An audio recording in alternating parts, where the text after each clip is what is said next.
oo wixii aynu ka gilgilanay ee aynu ka dagaalanay ee aynu ka booqnay ay ugu badnayd hadalkii baa naloo diiday haddana inan la yiraahdo maxaad u hadashay ama maxaad kelmadda u tiri oo jeelka lagu rido oo la xiro magangeliyeen waa ayaan anigu ku soo ayaan maxamed kaahin oranayaa oo adeerkeedna ah adeer waxaan leeyahay maxamed kaahinow wuxuu waa gabadh dumarka ayaan lagu tiigaalin raggu meeshay doonaan iskala soo dhacaan inanta la soo dul qaadanay wax badan baan aamusnay wax badan baan xeerinay maanta se ka dul qaadan mayno deena hablaha naloo gacan dhaafo wada adeerkay baa yiri nin dhirbaaxa quudheed dugsaday dhaqayadeed maaliya dhashaaday dishaa xaajada dhowrataabi taajirka iyagii baa maqan oo barkad jibriil xasana adeerkay buur madow baa maqan oo dalka ka maqan oo intaas oo dhan ka maqan waxa soo dhan waa lagu dul qaatay waxa soo dhan waa laga aamusay dumarka ma hadlin rag kama hadlin maanta inaan taas ina dumarka naloo dhaafo taana waa shirkan jaraa'ida aanu maanta qabanayno ujeedadiisa aanu ka leenahay waxa weeyaan inan saxaafada ah oo wariye ah oo la xiray Bushaare Cali Baanday waa inan waana wariye waa suxufiyad xaq waxay u leedahay oo ay waana muwaadinad oo qof muwaadina xaq waxay u leedahay barnaamijkeeda abadee hadalaba ujeedadeedaaba hadal ah saxaafadana in la caburiyo oo afka la iskaga taaga ma fiicna waliba iyada oo saxaafada oo dhan aanay wanaagsanayn in la caburiyo oo wixii aynu ka gilgilanay ee aynu ka dagaalanay ee aynu ka booqnay ay ugu badnayd hadalkii baa naloo diiday haddana inan la yiraahdo maxaad u hadashay ama maxaad kelmadda u tiri oo jeelka lagu rido oo la xiro ma fiicna waxaan u sheegayaa madaxweynaha jamhuuriyadda Somaliland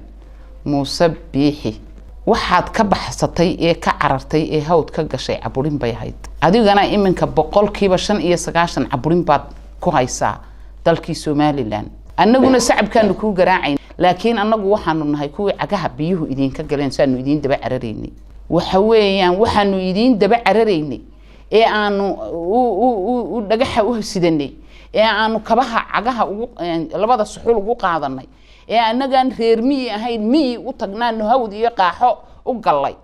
oo ay injirtu noo gashay waxay ahayd idinka ayaanu idin taageeraynaanu islahayn yaan la caburinin ragiina haddii aan maanta tidhaahdeen lama hadli karo dee dadka sharooto ku wada xidh oo afka kaga xidh sharooto rag iyo dumarba waxa weeyaan ragga meel kasta iskala soo dhaca oo waa rag laakiin xaasha hablo way ka caagan yihiin ama way ka ceeb badan yihiin in maalin walba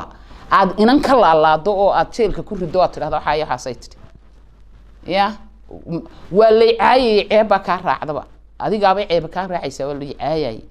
marka waxaanu ka codsanaynaa oo aanu ku leenahay oo aanu ku sheegaynaa annaga oo hablihii habar jecel ah hablaha berigii hore dee ceeb bay ahayd inanta in ma garanaysa la jaafa jirqo in la ceebeeyo in la xidho waxa soo dhami xaqaad ka martay adigu dadka iyo dhaqankeedii sharafta iyo karaamada lahaa waxa weeyaan waxaanu ka codsanaynaa in dinintaas idayso maanta waxaan halkan isugu nimi oo ka hadlaynaa Bushaare Cali Baande xarigeeda ayaan isugu nimi hadaan hablaha habar jecelo hadaanu nahay reerka habar jecelo annagu hadaanu kulmiye joogno iyo hadaanu wadani joogno iyo hadaanu urur cusub samaysanay intaba habar jecelo waa mid horta ummadda shacabka reer Soomaaliland intaas aan u sheegaya madaxweynaha waxaan ka codsanaynaa inuu inanta noo sii daayo oo aanu xarigeeda ku tiigaalin inta waa saxaafadda dalka de waa muwaadiniin waxna way ku mucaaradayaan waxna adigay ku raacayaan dad adba shacabka ku garaacaad leedahay haddii inantu ay xitaa kugu mucaaraday waa muwaadinad way kugu mucaaradi kartaa markii horeba dadkii de adiga ku raacsanaa baan nahay laakiin haddii laga soo horjeesto macnaheedu ma aha in aad dadka xarig la beegsato in aad dadka caburisaan in la idinka cabsado waana inan waxaan ku yiri noo tirsan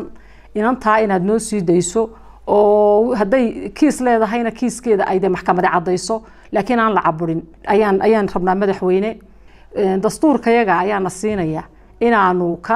mucaarad noqono iyo inaanu dawladda dhaliilo iyo inaanu ka hadalno waxba ma sheegayo eriyadkeedu inaan yaro la xiray sharafna ku noqon mayso sumcadna ma noqon mayso ay hadaad ka baqaysana sidaayaba waa la caayay wasiirka arrimaha gudaha ayaan milyar oranaya waxa la dawladii siyaad barre kaliya tariska ahayd ayaa waxa la yiri wadaad Ismaaciil Cali Abakar baa waxa la wadaad soo qabtay wadaadkiiba waxa la yiri lagu talaxumoobo de waxaan ku yiri la xumeeyay deedna qolama jarteen oo arrinka ogaatay baa waxay tiri wadaadkii Ismaaciil martiyay magangaliyay waaye muska lagala baxay marka waxa weeye waxaan leeyahay inantii Maxamed Kaahin martiday magangaliyay waa ayaan anigu ku soo ayaan Maxamed Kaahin oranaya oo adeerkeedna ah adeer waxaan leeyahay Maxamed Kaahinow wuxuu waa gabadh dumarka ayaan lagu tiigaalin raggu meeshay doonaan iskala soo dhacaan inanta la soo daayo Bushaaro anagu hablihii ilmaadeeradeeda maanta waxaanu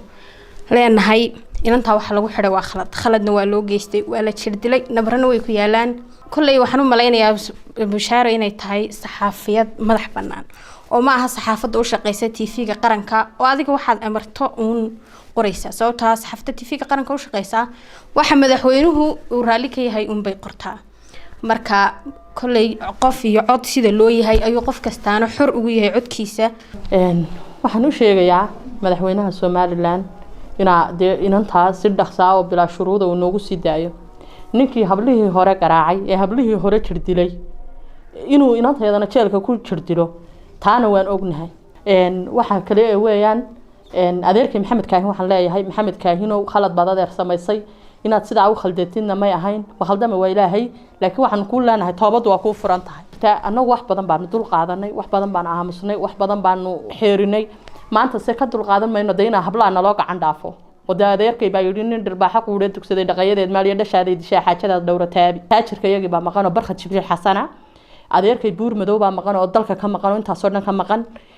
waxa soo dhan waa lagu dul qaatay waxa soo dhan waa laga aamusay dumarka ma hadlin rag kama hadlin maanta inaan taas ina dumarka naloo dhaafo taana waa sugayn rag ayaguna shiita ku idlaadaan oo xabada beerka u dhigaan taana waan sugaynay taasuna waa waxaan